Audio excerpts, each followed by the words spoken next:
اعوذ باللہ من الشیطان الرجیم، بسم اللہ الرحمن الرحیم۔ آج آپ کی خدمت میں میرا موضوع ہے قوم کی غربت۔ ڈاکٹر علامہ محمد اقبال رحمۃ اللہ علیہ نے وہ خفیہ طریقہ جس سے محکوم قومیں غالب قوموں کو تباہ کرتی ہیں ان کا اور بس تو نہیں چلتا، وہ ترقی یافتہ اقوام کے اخلاق پر کاری ضرب لگاتی ہیں۔ مجھے تو اس پیغام سے مسلمانوں کے زوال کی سمجھ آ گئی ہے، آئیے آپ بھی سنیں۔ علامہ صاحب فرماتے ہیں، کیا تو نے سنا ہے کہ قدیم زمانے میں بہت سی بھیڑ بکریاں ایک چراگاہ میں رہتی تھیں؟ گھاس چارے کی کثرت کی وجہ سے ان کی نسل خوب بڑھ رہی تھی اور وہ دشمنوں کے ڈر سے بھی بے فکر تھیں۔ یہ حالت تھی کہ بھیڑ بکریوں کی تقدیر یکا یک بگڑی اور مصیبت کے تیروں سے ان کے سینے زخمی ہو گئے۔ ہوا یوں کہ چند شیر کسی جنگل سے ادھر آ نکلے اور انہوں نے رات کے وقت ان بھیڑوں پر حملہ کر دیا۔ حقیقت یہ ہے کہ اپنی طرف کھینچ لینا اور غلبہ پا لینا قوت یعنی طاقت کا پرانا طریقہ ہے اور قوت ہی کا کھلا بھید فتح ہے۔ شیروں کے سردار نر شیر نے اپنی شہنشاہی کا اعلان کر دیا اور بھیڑوں کو آزادی سے محروم کر دیا۔ چونکہ شیر کا کام چیر پھاڑ کرنا ہے، اس لیے بھیڑوں کے خون سے چراگاہ سرخ ہو گئی۔ ایک بھیڑ بڑی دانا اور سمجھ بوجھ والی تھی، باشعور تھی، پختہ عمر کی اور جہاں دیدہ تھی۔ وہ اپنی قوم کے حالات سے پریشان تھی۔ اس کا سینہ شیروں کے ظلم و ستم کے سبب زخمی تھا۔ بھیڑوں کی گردش تقدیر کے شکوے کرتے ہوئے اپنے معاملے کو تدبیر سے حل کرنے کا سوچا۔ حقیقت یہ ہے کہ کمزور آدمی اپنی حفاظت کے لیے آزمودہ اور معاملہ فہم عقل سے کام لینے کے انداز میں سوچتا ہے۔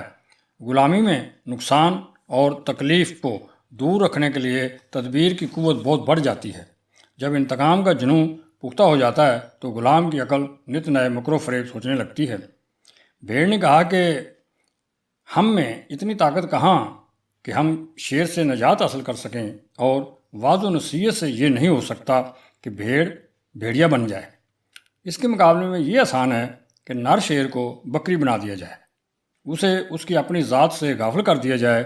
چنانچہ بھیڑ نے اعلان کر دیا کہ مجھ پر وہی نازل ہوئی ہے، اور وہ اس طرح شیروں کی وائس بن گئی اور اس نے اعلان کیا، اے بے حد جھوٹی اور شیخی باز قوم، تم لوگ ہمیشہ ہمیشہ کی نوسوں سے غافل ہو۔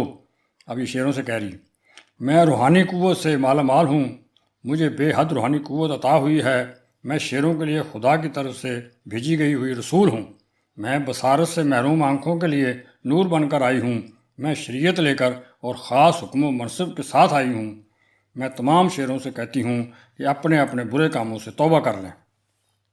اے قتل و غارت اور نقصان پہنچانے والی قوم، اپنی بھلائی اور فائدے کا خیال کرو۔ جو کوئی بھی غسیلہ اور طاقت کے نشے میں چور ہے وہ بدبخت ہے۔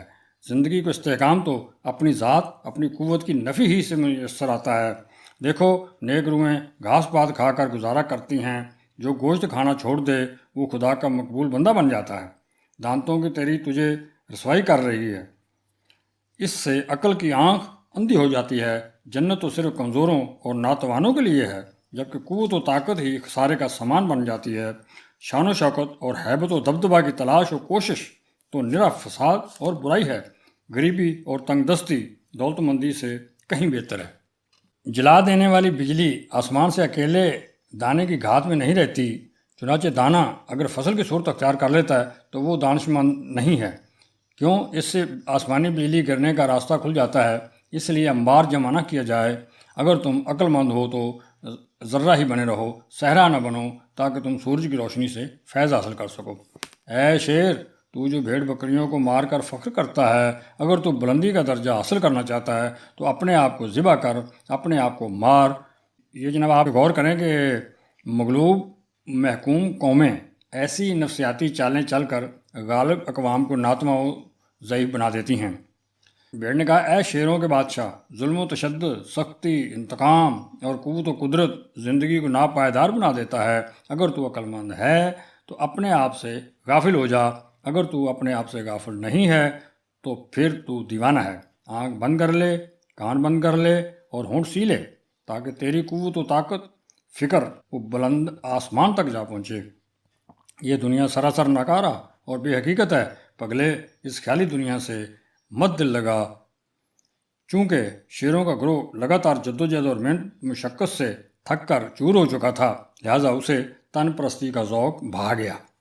اس گروہ کو جدوجہد سے بیگانہ کر دینے والی یہ نصیحت پسند آ گئی، نادانی سے ان پر بھیڑ کا وار چل گیا۔ وہ گروہ جو کبھی بھیڑوں کا شکار کیا کرتا تھا، اب اس نے بھیڑوں کی سی خصلت اپنا لی۔ شیروں کا گھاس مزہ دینے لگی اور یوں ان کے شیر پن کا موتی بیکار ٹھیکری بن گیا۔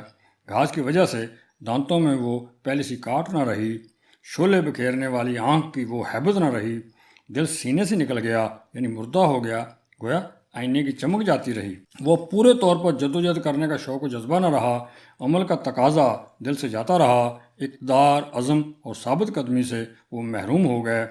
ساکھ، عزت اور خوش بختی نے ساتھ چھوڑ دیا، فولادی پنجوں میں کمزوری آ گئی، جسموں نے قبر کی سی صورت اختیار کر لی، جسم کی قوت و طاقت گھٹ گئی اور جان کا خوف بڑھ گیا۔ اس خوف نے ہمت اور دلیری کی جمع شدہ پونجی کو بھی ختم کر دیا۔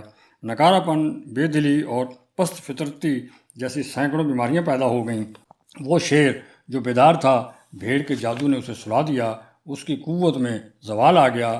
مزیداری کی بات یہ ہے کہ بھیڑ نے اسے تہذیب جدید کا نام دے دیا۔ یہ بڑا کاری ہتھیار ہے جناب کہ کمزوری، ناداری، بے بسی اور لاچاری کو سعادت کی اصل کنجی بنا کر بڑے حسین و دل نشین انداز میں سعادت کی اس کنجی کی طرف بلاتی ہیں، تاکہ غالب اقوام اپنی طاقت و قوت اور غلبہ و شان سے متنفر ہو کر ان سے کنارہ کش ہو جائیں۔ جناب پروفیسر حمید اللہ شاہ اعظمی صاحب کے بقول اقبال رحمۃ اللہ یہ کہنا چاہتے ہیں کہ جب تک یہ امت اپنی اصل فطرت پر قائم رہی، جب تک اس کی خودی بیدار و مستحکم تھی، یہ اپنے اصل منصب پر قائم تھی، یہ ساری دنیا کے اقوام پر غالب تھی۔ لیکن جب اس امت نے اقوام میں مغلوبہ کے گمراہ کن افکار کو قبول کیا اور مسلک اور تفرقہ کو تہذیب کا نام دے دیا اور اسے اپنا لیا، تو اس کی خودی کا جوہر افسردہ ہو گیا اور یہ امت بتدریج اپنے مقام و منصب سے گرتی چلی گئی، یہاں تک کہ وہی مغلوب بھیڑوں جیسی اقوام غالب آ گئیں۔ ناظرین، اب وہ بھیڑیں بھیڑیوں کی شکل اختیار کر چکی ہیں اور مسلمان اب تک اپنے بھیڑ پن کو سینے سے چمٹائے امریکہ کے صدر کے ساتھ تلواروں کو رقص کرتا نظر آتا ہے۔ دل مردہ دل نہیں ہے، اسے زندہ کر دوبارہ، کہ یہی ہے امتوں کے مرض کہن کا چارہ۔